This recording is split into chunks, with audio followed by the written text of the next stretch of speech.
but let's see if this. And we are live, and it should be live. Mr. Lady. Mr. Lady. Let's see if it's going to go live. I think it is. It says it's live. Are we live on the page?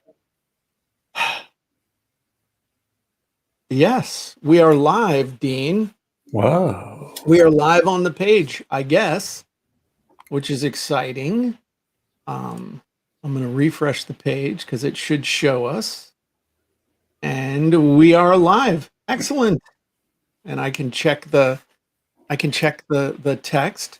So, interestingly enough, Dean, I don't know if you go to jimanddeanshow.com, you can see the text where people are interacting with us. You will see that we are on YouTube and we are on Periscope. I don't know why we're not on LinkedIn. I think I need to reconnect my account with them. I don't think it's because we're, banned. But I am in Facebook jail once more. I'm going to tell you what happened. Yeah, This is not the first time. So I'm out letting the chickens out, right? And we're going to have our training here in just a second. But here's the thing. I'm just letting the chickens out, as men do. And I go live on my phone, and it tells me that I need to change my password. And I'm like, oh, crap. That's the same thing that happened when we went live with StreamYard. So I'm like, I don't know if this is a good idea, but I still did it. And they said, oh, okay, nice new password. You violated our community standards, and you can't post live video again until March 3rd. I'm like, I'm good, but 2 seconds worth is not good enough. So I just don't even get it. But it's one of those things that I'm tired of it. Is it a hack? Do you think it's a hack? Because it happened to Elaine. It happened to my wife a couple of weeks ago, where they asked her to change her password, and then she was changing passwords on everything. Then Amazon, and I don't know if it's related, but why are you getting all these change your password notices? I don't know. I have no idea. I have absolutely no idea why. I just had an idea. Okay. I bet you it's a chicken conspiracy. Maybe the chickens are sick of being cut out of the royalties from Facebook. It's kind of like Facebook told all of Australia that nobody gets news. No news for you. No news for the entire country. Yeah. Maybe the chickens are doing it. I don't know. But it's frustrating because it's like I haven't done anything. Imagine if I was actually...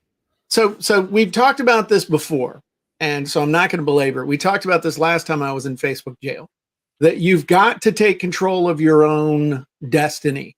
Yeah. You can't be dependent on them. So right now, like I said, we're live on my website. We see people are here. I voted wrong. You don't know how I voted. I might have done a split ticket. You don't know. So it's just, I'm done. I'm going to announce stuff on Facebook that I'm going live, and I'll go live for stuff like 2CCX and things like that. But I'm not going to do it. I'm going to go live on my website on my terms. And I will tell people on Facebook that I'm, hey, I'm going live here, going live now. We send out an email to tell people, hey, if you want to jump on, you can jump on. And it just is what it is. So today for the Jim and Dean show, I thought it would be fun for us to talk about your customers or your ideal customer's identity. And specifically because I think the identity, I know why I want to talk about it. And I know why it's important, because your customer's identity, who they see themselves as and who they want to be, directly impacts whether they're going to buy, try, sign up, or take whatever action you want them to take. Because if they don't believe in themselves that they can get the results that you promise, you can write the best sales copy in the world, and ain't nobody going to buy. Exactly. And case in point, I have a coaching student that I spoke with this morning, and he's telling me when he does a sales call to sell his service to them, he's using language in there like, I think I can help you. And when you say, I think, just that little, you're casting doubt in somebody's mind. And you also say, when I think, you're also casting doubt. You have doubt about yourself and your own abilities. So your current identity, there's some doubt there. Okay. Right? So, absolutely. So my thought was on, just again, this is noodling stuff around. This is something that is important. It's important. This is important. And it's actually going to be the topic of my next book, which is, I'm going to reveal the title of the next book. Are you ready, Dean? And I have a working subtitle too. Are you ready? Go ahead. This is good. This is good stuff. All right. The title of the book is Secrets of the Avatar. And I'm not 100% done with the subtitle, but it's basically how to define your ideal customer's sales copy hot buttons to make them buy, try, and sign up no matter what you sell. Now, I know the make thing in there. I got to work. It needs some massaging, but that's going to be the topic of the next book. So that's what I'm going to be focused on. If you think about copywriting secrets, what's the thing we say every week? Hey, before you can write the copy, we got to talk about who's the customer. So I need a book here that teaches you how to define your customer really, really well, your avatar, your ideal customer. And then I'm going to come out with the other book that I started to write, which was Why People Don't Buy and What to Do About It. So, and the subtitle of that was My Funnel's Done. Why am I not a rich yet? So that's kind of where we are. And the big thing is thinking about, your avatar. At the core of your avatar is their identity, who they see themselves to be. And then another part of identity is who they want to be. Because if we think about it, and I'm going to share my screen real quick, and I want to share something with you. And again, this is just thinking things through. This is just fun. Hey, Ruben, you're here. I'm glad you're here, Ruben.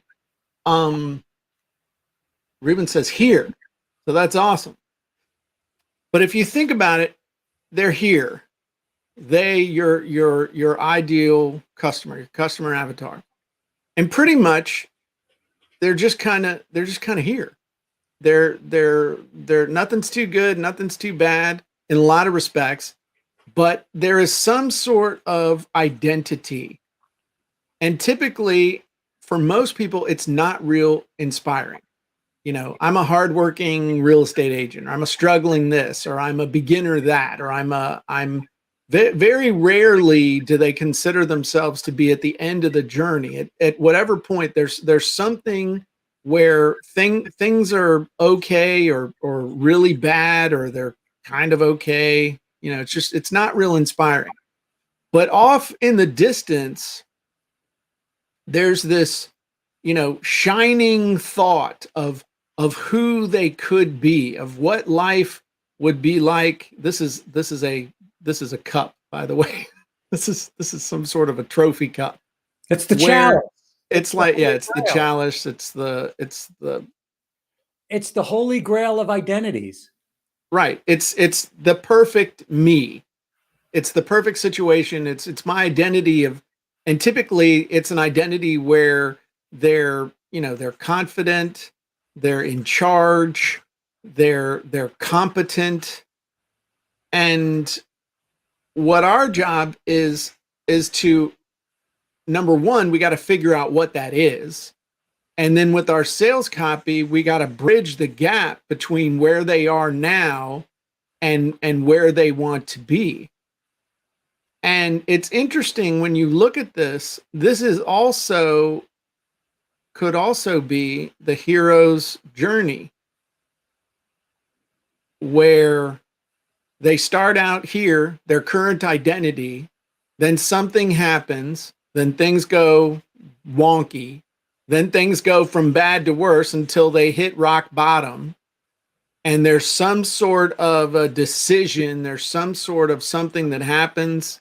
They start to overcome, they get back to where they were, and then they make this transition to their better self, their ideal identity. They go from Luke Skywalker to Jedi Knight.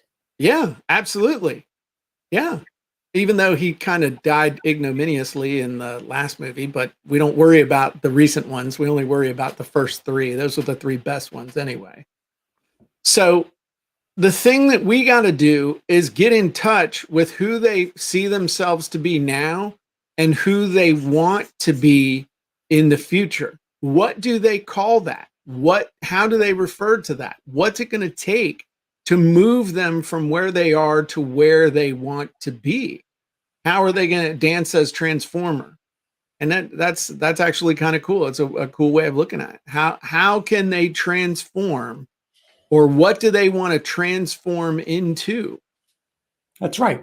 And what are the motivating factors? I mean, the pain has to be so bad internally that they have to move out of that, or the desire has to be so strong to move them out of their current identity to get them on the road or on the bridge to the future identity.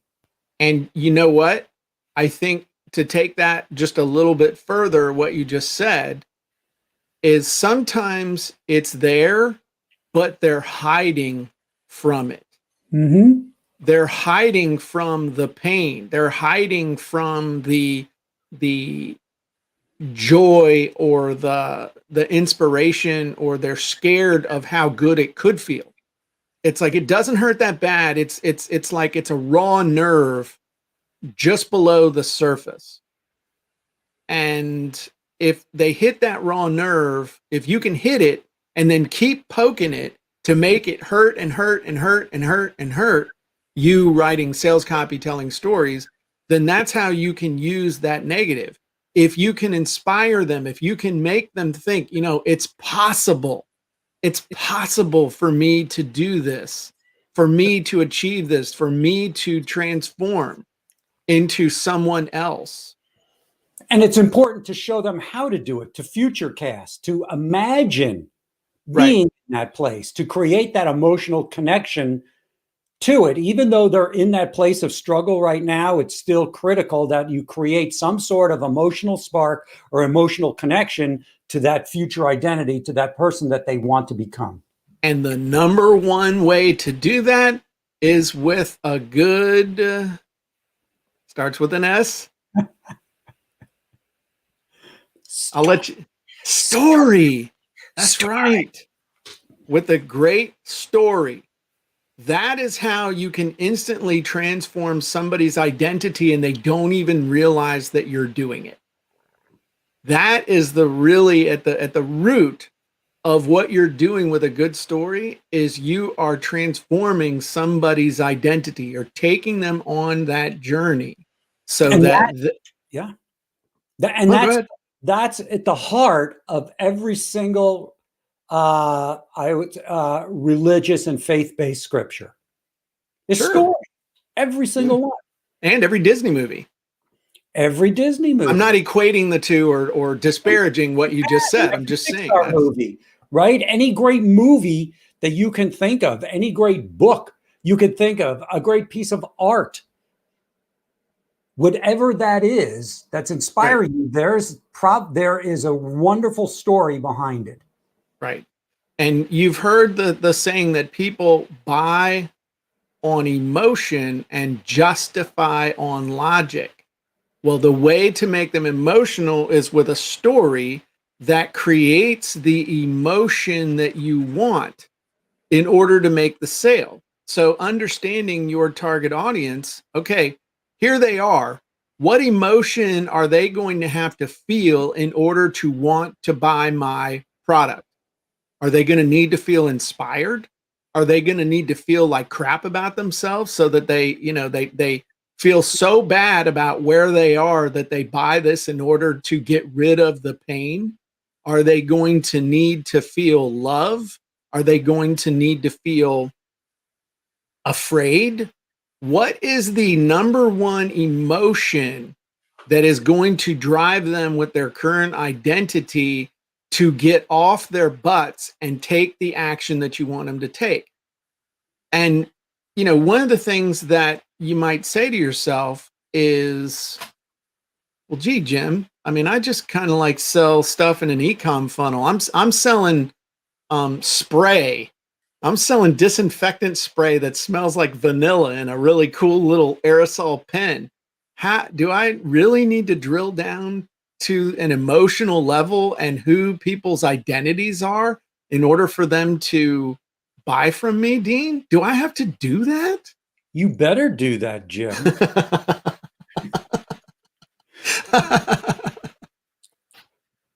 You better do it if you want to sell something, Chuckles. If you want to stay poor and alone and living in your mom's basement until she has to sell the house out from under you, then yeah, you better get emotional. You better get people emotional. Dang Skippy, dork. You hear the things that Mr. Pickles says, man? Holy crap. Guy's out of control. It's like, what is it, Conan, something, the wonder dog, who's just the insult dog, right? The insult dog. Yeah. Triumph the insult dog. You can say what's on your mind through a puppet or a pickle, and it's okay. That's right.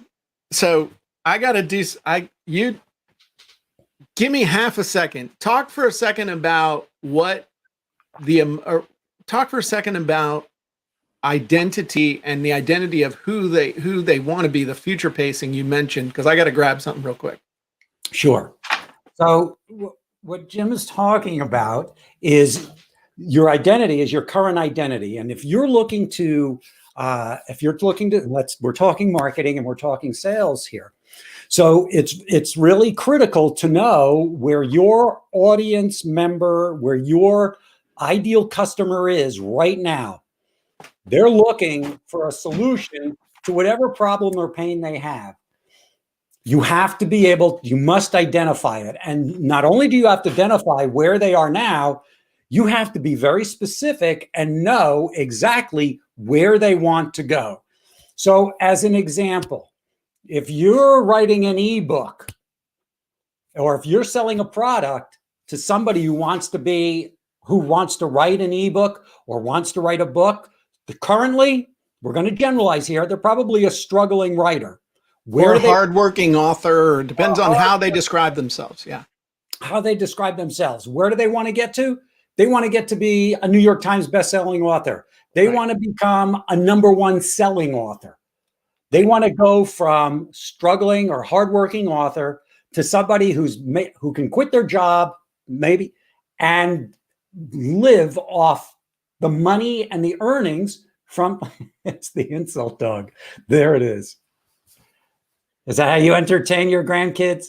No, but I want to ask those of you who are here live, the first person that tells me the correct name of this dog, and no, you can't work for me. This is like from 10 years ago. If you can tell me the correct name of this dog, the first one to do it in the chat on my website at Jim and Dean Show, I will send you a free copy of my book.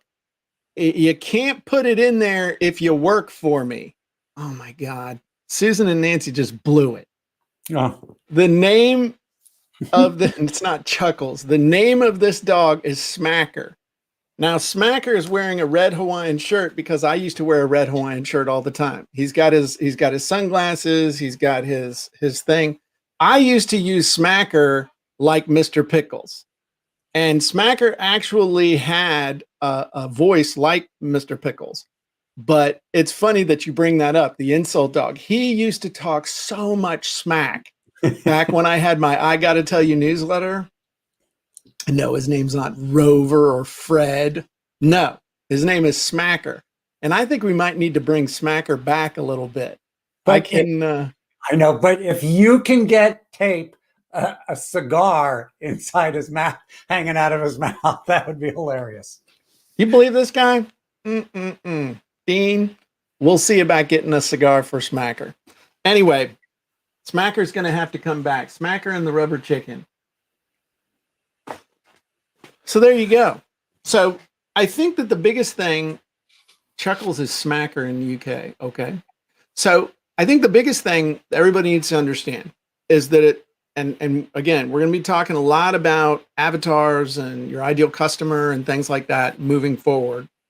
But the big thing to understand is that at the heart of your ideal customer is who they think they are right now when it comes to your product. And another thing that I'm really seeing that's important, a concept to get across from this is not only who they see themselves to be, but most people look at their ideal customer and their product as separate. Their avatar and their product are two separate things, and they're not. They're not separate. They're like and let me explain what I'm thinking. Again, I'm just spitballing this a little bit, but this is all stuff that I'm trying to really get straight in my own head. But here's the thing. Most people think, okay, I got my sales copy and I've got my ideal customer, okay, and I've got the thing that I want to sell, the widget or whatever that is. But in actuality, if you want to sell like crazy, your sales copy, your avatar, and the thing that you're selling all have to intersect. Your sales copy is based on your avatar, which is based on how your product or service satisfies all the emotional hot buttons or the majority or the necessary hot buttons for that particular avatar. The sales copy and the avatar and the thing, they're not separate. They're intertwined, and you've got to understand all of them so you can make them all come together. Help me out here, Dean, with the concept, or tell me, hey, keep working on that one, Jim. No, I agree. It's really critical. And think of it this way: if you think people are buying your product, they're not. They're buying you. They're buying whatever you have infused into your product. It's your expertise. Everything. So for your sales copy, your identity, your singular identity, and your product or service, it's expertise, it's trust, it's know, it's like, it's authority, it's confidence. All of those things, all of those qualities are infused to every single one of those three pieces that Jim is illustrating there. And you can't they're inseparable. You can, as a model or as a paradigm, you can see them as separate, but they're not. Right. They're all of those elements at any one time. Yep. And you need to, and when you're creating sales copy, when you're creating your content, when you're doing all this stuff, you have to do it with all of that in mind at the same time. And so it sounds daunting, but it's really not. Because if you really understand your customer avatar, your sales copy, and whatever it is you're selling, the way you're communicating about whatever it is you're selling, the way you tie what you're selling to the person you're trying to sell it to, all will flow very naturally. It comes right. Super easy. So think of it this way. The reason you created a product or a service most likely is because you went through an experience yourself where you found it very difficult to get to the result that you were looking for. So right. You created something that makes it easy for people. And what you do is, in order to create that, you're taking all of those failures, all of those objections, all of those stop and starts until you shape that thing into your product. And in order to do that, you also had to think, okay, what am I trying to put into this? What am I looking to convey to my audience so they can understand it the way I understood it and the way I experienced it? All of that and everything I just described is your sales copy message, is the product itself, and it's you. Right. Yeah. And all of it trying to answer the question of why this, why now, why me? All those questions, those why questions that, that they're subconsciously asking. All of that is hit. But the biggest thing is to really, really, really, really, really, really understand who they see themselves to be right now, who they want to be, and then be able to tell them a story to transform instantly their vision of who they are into the vision of who they want to be. That's the really cool thing you can do if you actually sit down and analyze and research and figure out that identity shift that needs to take place in order for them to buy. And the easiest place to start is with yourself, because Right. you started someplace. You're someplace now. You're that ideal identity right now because you're selling a product or a service. So where were you before that? Think of who you are. You don't have to be in anybody else's shoes. You're in your own shoes. How did you get from there to here? What happened? And what happened in between from there to here? That's your story. You went through certain. I mean, we all think that the story that we're looking to tell, who wants to hear it? That is so boring. It's non-eventful. But when you look at it, it's incredibly colorful. It's incredibly experiential. All you have to do, since you haven't done it before, is find those little places and those little touchstones along the way, like Jim illustrated on the hero's journey. Every single story that's in your life has a hero's journey. There's a catalyst, there's a stumbling block, there's a pain, there's emotion that gets you started on this journey. Right here, you take any of those slash or hash marks along that journey and just follow it. But the place to look to find it is typically people say, well, I don't have a story to tell. Well, that's because you're looking for a complete story. What you do is you look for the emotional rock bottom point and identify that as it's connected to the thing that you're trying to sell, and then just build the story out. So once you understand the hero's journey and how it's constructed, you can say to yourself, and again, this doesn't have to be life-altering, taking years to do something. If you're selling an e-com product, it could be as easily as a story of telling something that you saw last week. Hey, you know what? I was at the mall and my grandsons were getting ready to eat something. We were at the food court. We finally came out of quarantine and hiding, and we sit down at a table, and I saw a smudge on the table. And immediately I had that crazy feeling inside of me of, oh my God, is that some kind of germ that's going to kill my grandkids? Because these kids have my grandkids have the manners of two little Vikings at a Valhalla celebration. I mean, these kids will eat off the floor. And I'm thinking, oh my God, how can I felt a total panic. And I looked honestly like kind of a fool standing there trying to keep these kids and keep them from touching this table. And hitting your kids in public. And I mean, when I smacked the big one, and now he's big enough to take me down with all the karate lessons I've spent $10,000 on in the last 3 years, I looked over and I saw somebody else take this pen out of their bag, spray down the surface, and then wipe it down. And they were all just looking at us like a couple of slobs. I walked over, I took hat in hand. I walked over and I asked, excuse me, I know that we're acting like a bunch of hooligans over here, but what is that? And where did you get it?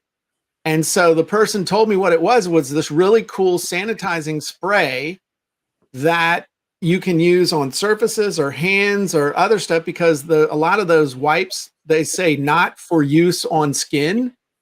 And so this you can use on anything. It's got the right alcohol amount in it. And so I got some, we used it. Life is better. I'm just making that up off the top of my head. But again, telling that story had a little bit of emotion to it. I guess if I drank a couple of beers, I don't drink, but if I drank a couple of beers, I could think it through and make it last, but I mean, make it a better story. But the point is, it doesn't have to be like this big, long, I was poor. I went bankrupt. I lived in a truck. It's just following the story. You're here, something bad happens, it gets real bad. There's an emotional rock bottom. Then there's a turning point. There's an introduction of something. There's an observation. Somebody tells you what's up, and then you go from there, and you just take it back up, and now you're a better person. So now, I mean, I'm literally not in jail for child abuse because I found this $5 spray. And you can stay out of jail too if you buy 10 of these. Jim, the sanitizing hero. I'm gonna tell you what. So somebody said, is the story made up? In that case, I made the story up. But the thing is, if I was going to sell those pens, I'd have to do something with the pen that made a cool story. You know what I mean? You don't ever want to make up a story unless you use a story in such a way that you say, hey, let me tell you a quick story. Tell me if this sounds familiar. And you can also borrow a story, a true story from somebody who's used the sanitizer because they bought it for a reason, and they might have a very cool story. So all you do is you borrow other people's stories. Right. That's what case studies are. That's all a case study is. It's just a borrowed story of someone who got results with your stuff. So anyway, that's the backstory doesn't have to be, I went to jail, I came to Jesus in jail, and now I'm working forever of never going back to jail ever again, which apparently. And now you're the warden of your own Facebook jail. I'm the warden of my own Facebook jail. There you go. I mean, what are you going to do? 265-739. Adapt. 201-869. So anyway, that was a big thing I just wanted for us to talk about today. I've been thinking about it, and I think it's one of those things everybody wants. Okay, what's the problem? What are the hot buttons? But all of the hot buttons for your avatar come back to their identity. In other words, hot buttons that are going to work for one person are not going to work for another unless they identify, unless they have the identity of the person that's going to be an emotional hot button for. So stuff that works for busy moms of toddlers isn't going to work for me. It's not your audience. Your audience is not my identity. Right. But there's more, it's the cliche, there's riches in the niches. Find a very specific avatar, and you can have an incredibly thriving business focusing on one minute sector of the audience, of the market that's underserved. Right. And in the end, you need to know your avatar better than they know themselves. You need to make it feel like when they're reading your copy that you're reading their mind. You're anticipating their needs before you're anticipating their thoughts before they even think them. Right. That's where you want to get to that point. I mean, the beauty is that, and the reason what Jim says is so powerful is that you are able to articulate in words, in video, with a picture, what they feel but can't express. That's good. That's a writer downer. I'm going to steal that. I might give you credit in the new book. Probably will. But you're absolutely right. You're trying to capture their emotion in a way that they can't even express themselves. You become the expression of their pain, of their desire, of their fear, all these things. That is the secret behind stand-up comedy, is that a comic is able to express and articulate the things that the audience, you as an audience, you see, you observe, but you're not able to put it into words. But there's a feeling there that, oh God, that's weird, that's strange. But when a comedian says it in such a way that you identify with it, your response is laughter. Yeah. It must be your feet. So Carlin just said, and you know that about them as you serve more and more people like them. There's two ways to learn more about your customer avatar. One is the way that everybody that you can do it up front. That's the short-term way is to ask. You ask people not like everything, like, hey, what's your biggest fear? Hey, what's your biggest problem? Hey, what's your biggest obstacle and external roadblock? Hey, what's your biggest question? Hey, what's it? You know, you learn it over time. You can, especially with social media, if you can get on social media, and ask. But if you can, then you can just ask, like, hey, what's your biggest question when it comes to this? And then you wait a couple days and you interact with people and you get more information. Then you say, hey, when it comes to this, what's the biggest problem, or what pisses you off the most?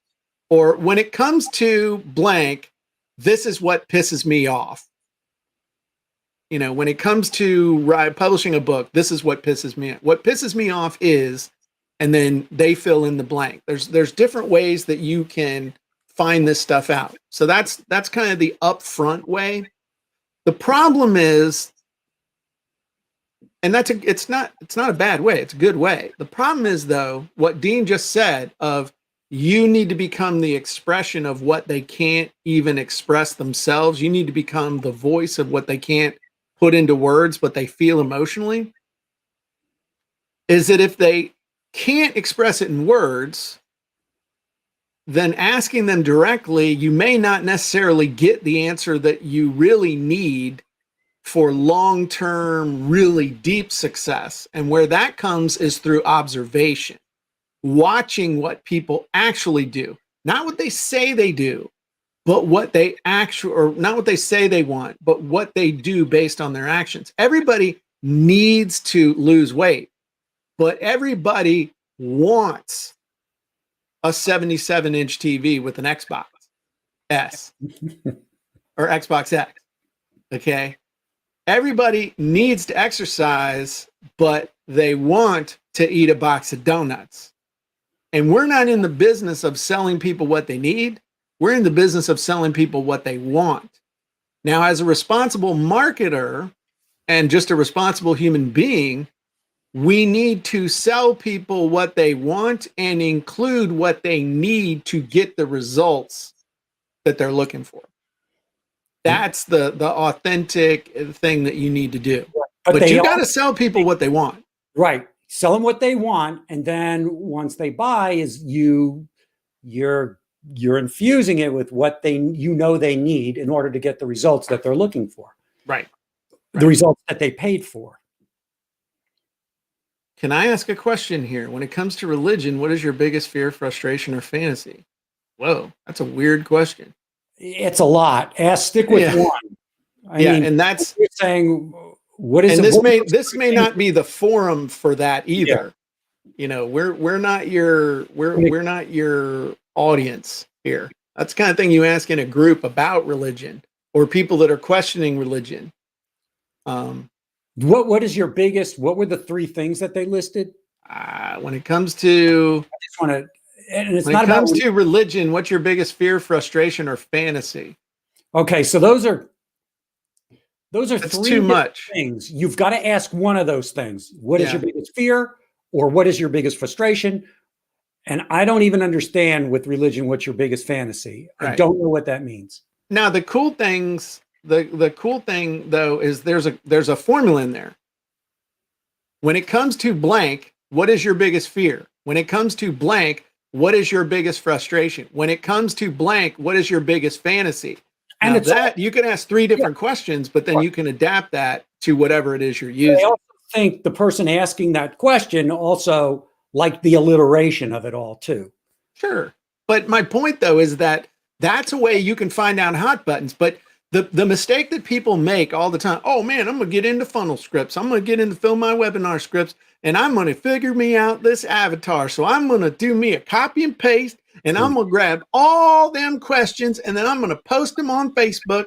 All them questions, I'm going to get somebody to answer me all them questions, or I'm going to send me all them questions in an email out to my list of 300 people, and I'm going to get 30 people to answer them, and they're going to do all my work for me. And then they're going to say, I sent it out to 300 people and nobody filled out the questionnaire. Nobody on Facebook got back to me. Nobody did it. So you must suck, Jim. You must suck, Dean. It doesn't work. Gosh, this is bullshit. Oh, that's right. I said bullshit on my own site. Mark Zuckerpants can't say anything about it because I'm on my own site. Ha. But that's the thing. That's why you got to kind of nose into it. That's why I said you can ask and observe. Ask and observe. I had when I first got into real estate, the teacher, Mr. Shakes, is that your name, Mr. Shakes? Smacker. Smacker. Smackers. All right. He said, when people, and he was talking about tenants, you know, how do you screen tenants? And his answer was, when people, you know, they can write anything they want on an application. He said, and I love this, when people show you who they are, believe them. You want to know about tenants, if you're in real estate, look at the application, and then you see where they live now.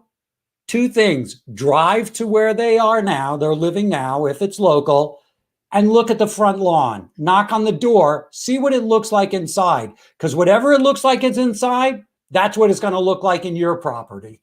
Yeah. Yeah. What you do speaks so loudly, what you say, I cannot hear.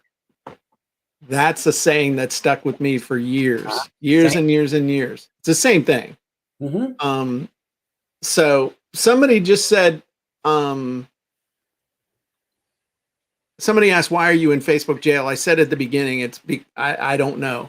Some mechanical problem when I tried to go live with my phone, and they told me I needed to change my password. You know, my password, and then it just locked up and a whole bunch of BS. Here's the other thing though, if you go overboard, just as an aside, and then we'll wrap this up.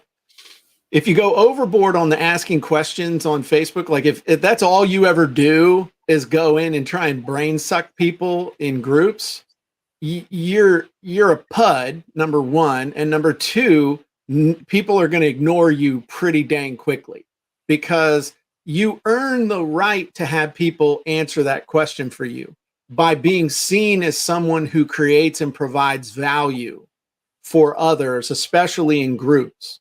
People are eager to fill in the sentence, or eager to answer your question if you're the one that's bringing value.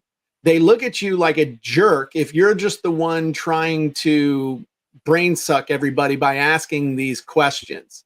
It real quick, people figure out who that is, and you'll get like one response from somebody that's trying to get you in their MLM. They'll see you as a taker. Right. And you won't want to be a taker. You want to be a giver. A giver, because I'm a giver and Dean's a giver. So now, honestly, if we asked you, hey, no, my password is not offensive. I don't even know what it was, but I know it wasn't offensive. Unless it was a combination. It wasn't. It was just numbers and characters that. Yeah, I'm not that good. Is what it is. Allegedly, I'll be back. So I would just say the biggest thing to take away from today's discussion is, number one, you can go live without Facebook.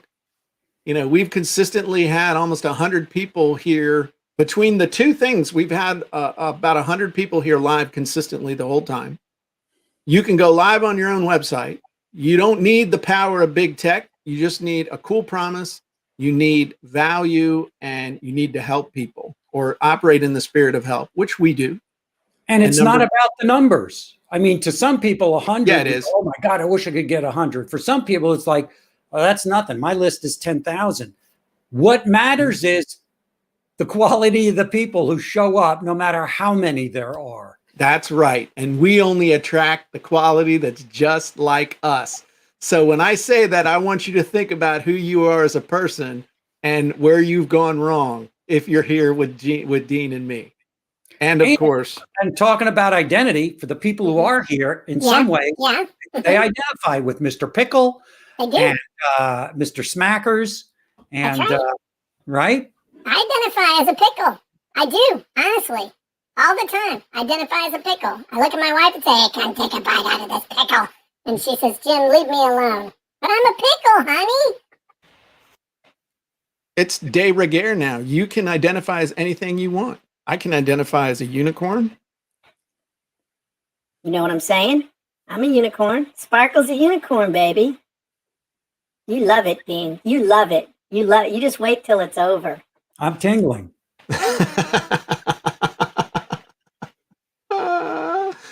All right, everybody. Well, I hope you enjoyed it. Thanks for joining us live. Dean and I typically do go live every Tuesday about this time, 3 p.m. Eastern. We've been doing this now, I think, for like, what, 6-8 months? We've been doing it for a while. Yeah, a while. Yeah, 6-8 months. So we definitely look for, what's your pronoun? My pronoun is what's a pickle's pronoun, dude? Mr. Mr. That's right. You may call me Mr. So, all right, everybody. Great to see you. Thanks for being with us. It was a fun little experiment. Great, interesting to see. Just fun. I hope you enjoyed it. I hope you learned something. And we'll look forward to seeing you all next week. Bye-bye, everybody.